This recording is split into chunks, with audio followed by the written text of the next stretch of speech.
خب رسیدیم به سمت جلوی سر همین. اول ما میایم رد شمارمون رو میذاریم روی همون رجی که اومدیم حلقه رو ایجادش کردیم، که فراموش نکنیم که رد شمار رو باید درستش بکنیم. بعد میایم دونه های سمت جلو رو از توی نخ دورریز میگیریم میندازیم توی سوزن.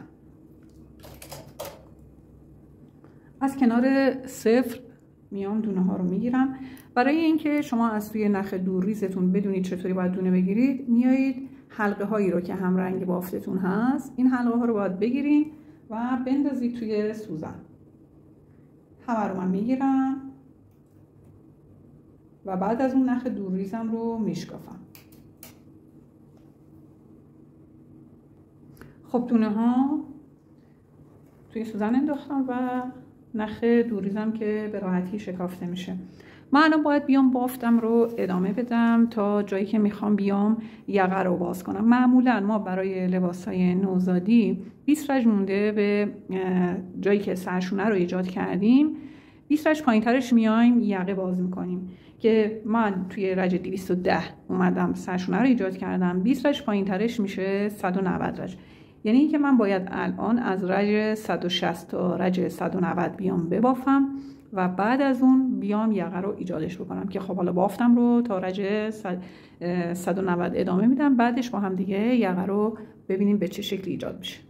رسیدم به رجی که باید بیام سرشونه رو ایجاد بکنم و دقیقاً الان باید براتون توضیح بدم که چرا من گفتم شما برای بافت لباستون پشت رو اول بیاد بافید، مثل همین سر همین که ما اول اومدیم پشت رو بافتیم. به دو دلیل هست. یکی این که خب من بدونم که در 20 رجی که مونده به سرشونم میخوام بیام یقه رو باز کنم، خب باید بدونم سرشونه در چه رجی کور شده که من 20 رج پایین ترش رو بیام کور بکنم. و دیگه این که مشخص شدن دونه های سرشونم هست. برای اینکه من باید بدونم چند تا دونه بر سرشونه کور کردم و بعد از اینکه مشخص شد الان من باید دونه های سرشونه رو بذارم کنار. 2 4 22 تا کور کردم. 6 8 10 12 14 16 18 20 و 22. این 22 تا برای سرشونه است که من باش کاری ندارم. این تعداد برای یقه میمونه. 2 تا 4 تا 6 8 10 12 14 و 16 تا دونه من برای یقم دارم. این 16 تا دونه رو من باید تو این فاصله که تا سرشونه دارم باید بیام کورش بکنم. خب از این 20 رج یک رجی که در این سمت دسته ماشین قرار میگیره که یقه کور نمیشه و توی رجی که این سمت یقه هست ما یقه رو کور میکنیم. پس بنابراین از این 20 رج من 10 رجش رو دارم که باید بیام کورش بکنم. توی این 10 رج من باید بیام این تعداد دونه های یقم رو باید بیام کورش بکنم. و شما میایید دقیقاً قبل از این که بخواید یقتون رو بیایید شروع کنید به کور کردن بدون اینکه حساب کتاب بکنین، همینطوری کورش بکنین برین به سرشونه برسین، ممکنه که یا دونه های یقتون تموم نشه یا اینکه دونه های یقه تموم شده باشه ولی کن اون تعدادی رجی که تا سرشونه است تموم نشده باشه. خب من الان باید بیام شروع کنم به حساب کردن دونه های یقم که طوری کور کرد سوزن هایی که باید کور بکنم طوری بچینم که توی 10 مرحله تمام بشه. با 4 تا شروع میکنم، یه 4 تا، یه 3 تا، یه 2 تا و بعد از اون یه دونه تا 16 تا سوزن توی 10 مرحله تمام بشه. یه مرحله، 2 مرحله، 3 تا، 4 تا، 5 تا، 6 تا، 7 تا، 8 تا، 9 تا، 10 تا. این میشه 10 مرحله. ببینم آیا 16 تا شد.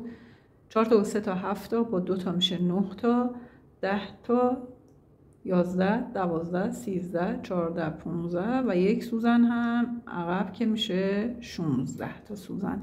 پس 16 تا سوزنمو اگر من با 4 تا 3 تا 2 تا یکی شروع کنم به کور کردن تموم میشه توی 10 مرحله.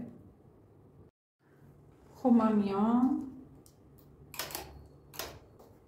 4 تا رو اول کورش میکنم.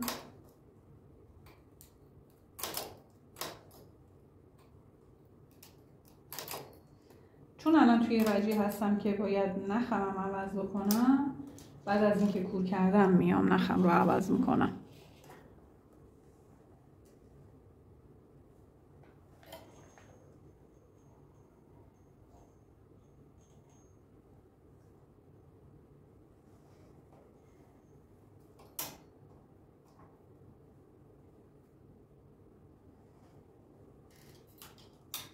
سوزن اول رو حتما موقعی که نخ عوض میکنیم ببافیم، به خاطر اینکه دونه هامون بیرون نریزه.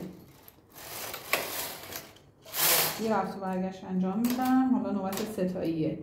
بقیه رو به همین شکل میام بعد از هر رفت و برگشت میام کورش میکنم تا برسم به سرشونه. سرشونه هم که رسیدم هم دقیقا مثل چیدمانی که برای سرشونه پشت داشتم، برای همینم میام سرشونه رو کورش میکنم میارمش بیرون که بعد از اون حالا بقیه بافته با هم دیگه میبینیم.